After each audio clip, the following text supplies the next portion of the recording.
احبابي، كي دايرين؟ لاباس عليكم؟ كلشي مزيان الحمد لله. اليوم غادي نوجدوا المسمن بطريقه مختلفه.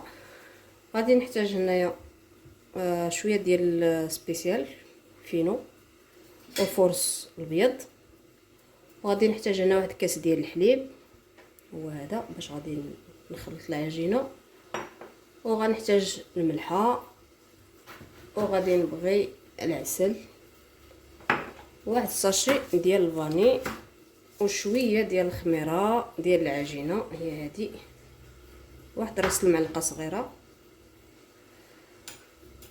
وهنايا غادي نحتاج زبده هكا، تكون هكا ما تكونش في الثلاجه، واحد المعلقه كبيره. وغنضيف معاها شويه زيت الزيتون، ونديروا معاه واحد الساشي ديال الخميره ديال الحلوه، ونديروا معاه واحد 2 معالق ديال هاد سبيسيال هذا، هو باش غادي نسرحوا العجينه. دابا غادي نبداو على بركه الله. الخميره ها هي درناها هنا،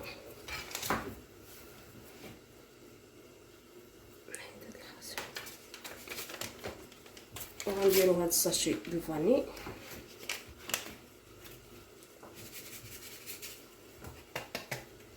وغنديروا الملحه على حسب الذوق. وهنايا غندير واحد المعلقه ديال العسل، معلقه كبيره ديال العسل هي هذه.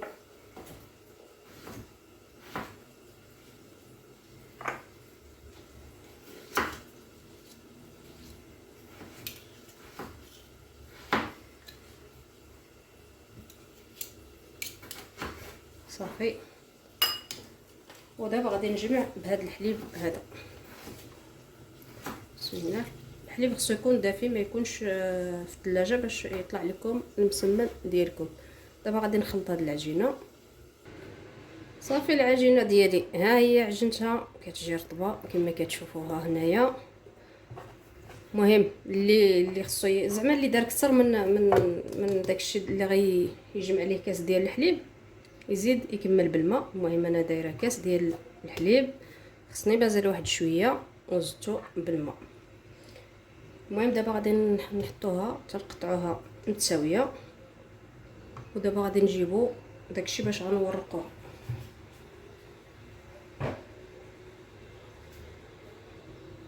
هنايا كما قلت لكم عندي الزبده، غنزيدو ليها زيت الزيتون،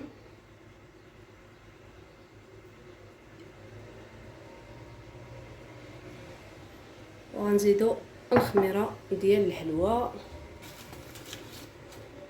هي هذه،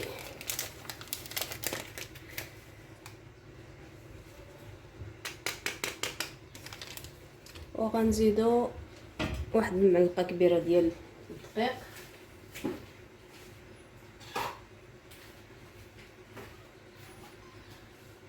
بحال هكا دقيق صفر هو هذا.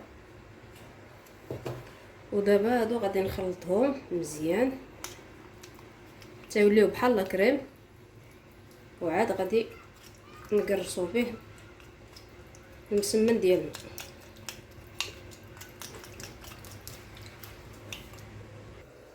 العجينه ديالي ها هي قطعتها، دابا غادي نغطيها نخليها واحد شويه، وعاد نجي نبقى نورق فيها.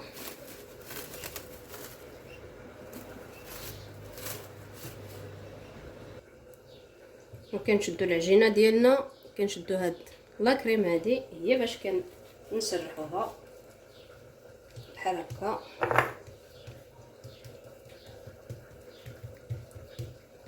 وملي كيطيب كيجي مورق وكيجي زوين بحال هكا.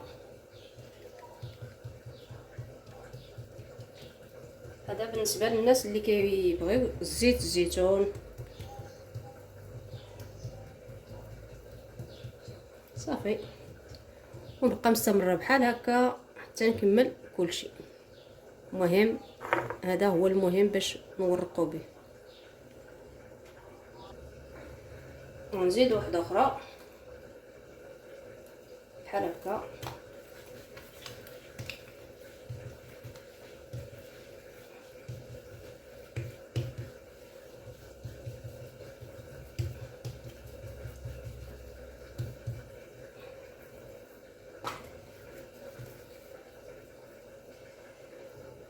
نحاولوا نسرحوها مزيان تيبان لينا الرخام من التحت.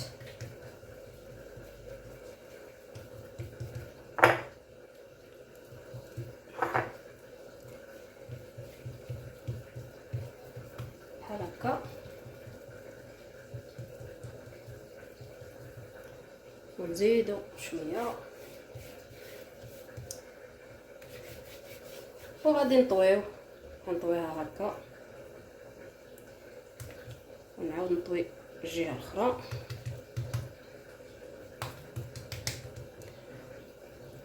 بحال هكا صافي. هي هادي غنخليها ترتاح، وغنزيدو واحده اخرى.